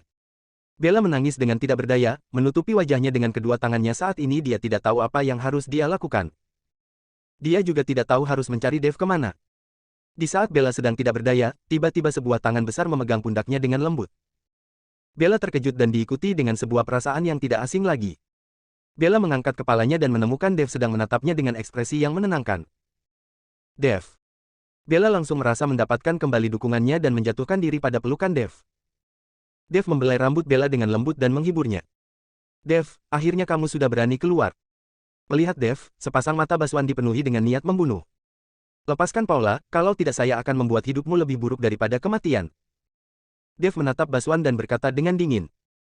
Hahaha, anak muda kamu terlalu gila, kalau bukan karena bantuanmu menyerangku secara diam-diam, kamu pasti sudah mati di tanganku, sekarang kamu malah membual. Baswan tertawa terbahak-bahak. Bab 1380, kamu takut. Kamu takut. Dev berkata dengan ringan. Takut, apa yang saya takutkan? Kamu hanyalah seorang prajurit yang sudah kalah. Baswan berkata dengan penuh penghinaan. Kalau tidak takut, untuk apa menggunakan seorang gadis sebagai tameng? Apakah kamu berani bertarung langsung denganku? Siapapun tidak perlu bantuan. Dev berkata dengan acuh tak acuh dan nada bicaranya terdengar datar. Baik, kalau begitu saya akan bertarung denganmu. Baswan berkata lalu mendorong Paula dengan santai. Dev menangkap Paula dan berpesan kepada Bella, kalian mundurlah, hari ini saya harus membunuhnya. Bella menatap Dev dengan penuh rasa khawatir, kamu harus berhati-hati. Baginda Bella, kamu tidak perlu khawatir, Dev anak ini memiliki berkat dari Tuhan, dia akan baik-baik saja. Kenari tahu apa yang terjadi pada Dev dalam beberapa hari ini dan kekuatannya sudah bertambah pesat. Tidak lama kemudian, Bella dan yang lainnya sudah mundur, Dev menatap Baswan yang ada di seberangnya. Hari ini, saya harus mencabut nyawamu. Dev berkata dengan acuh tak acuh pada Baswan. Siapa yang akan mati belum dapat dipastikan. Setelah selesai bicara, aura di tubuh Baswan meledak dengan ganas dan liar. Angin kencang tiba-tiba muncul di sekelilingnya dan menerbangkan pakaian orang-orang. Permukaan bumi berguncang, pasir dan bebatuan menutupi langit seolah-olah ini adalah hari kiamat. Sedangkan Dev berdiri dengan tenang, bahkan tidak mengedipkan matanya. Serangan elang di langit. Baswan berteriak lalu tubuhnya mulai terangkat ke udara seperti seekor elang. Dan menyambar ke arah kepala Dev dari ketinggian. Piak-piak-piak. Cakar besi merobek udara, dan menimbulkan suara deru angin yang menakutkan. Kekuatan dari cakar ini bahkan bisa memunculkan 5 lubang besar di dinding baja sekalipun. Dev tampak tenang, dia mengangkat kepalanya dan menggerakkan sepasang telapak tangannya, sebuah angin tamparan yang menakutkan langsung mengarah ke lawannya. Hu. Suara angin bertiup, angin kencang yang tadi baru saja bertiup tiba-tiba menjadi lebih ganas lagi. Aura yang sangat luar biasa. Dengan suara teredam yang berat. Tamparan Dev bertabrakan dengan serangan Baswan. Sebuah kekuatan yang besar seketika membuat tubuh Baswan terhempas keluar. Baswan terkejut dan tubuhnya mendarat di tanah lalu mundur beberapa langkah ke belakang. Dia menatap Dev dengan sedikit tidak percaya, tatapan matanya dipenuhi dengan keraguan. Baru beberapa hari berlalu, kekuatan Dev seolah sudah meningkat dengan pesat. Meskipun Baswan tidak menggunakan seluruh kekuatannya dalam serangan tadi, tapi dia masih terkejut dengan Dev yang dapat menyerangnya kembali dengan begitu mudah. Memecah emas dan menghancurkan batu. Sepasang cakar Baswan bersilangan di depannya, beberapa energi cakar transparan seketika melesat langsung ke arah Dev. Energi cakap ini memiliki ketajaman yang menakutkan, membelah udara dan menimbulkan suara deru angin yang menusuk telinga. Dalam sekejap mata, energi cakar itu sudah tiba di hadapan Dev. Kali ini Dev tidak bergerak, namun tubuhnya memancarkan cahaya keemasan. Lapisan sisik-sisik emas langsung menyelimuti seluruh tubuhnya, dan tubuh emas tak terhancurkan diaktifkan. Kali ini, tubuh emas tak terhancurkan bersinar dengan cahaya yang lebih menyilaukan lagi, bahkan matahari yang ada di langit juga dibayangi oleh cahaya ini. Ting ting ting. Beberapa energi cakar itu menghantam tubuh Dev dan meninggalkan jejak putih di atas tubuh emas tak terhancurkan milik Dev, namun sama sekali tidak menembus tubuh emas tak terhancurkan. Hal ini hampir membuat Baswan menganga. Dia sama sekali tidak habis pikir, bagaimana kekuatan Dev bisa meningkat hingga tahap seperti ini secara tiba-tiba. Ini baru beberapa hari. Bahkan Bella dan yang lainnya yang berada tidak jauh dari sana juga tampak sangat kaget. Dalam waktu beberapa hari yang singkat, kekuatan Dev dapat menghancurkan Baswan dalam sekejap. Ini adalah perubahan situasi yang sangat drastis dengan beberapa hari yang lalu. Hanya Kenari yang menatap Dev dengan mata berbinar dan bergumam dalam hati, anak ini bukan manusia biasa, bukan manusia biasa. Bersambung.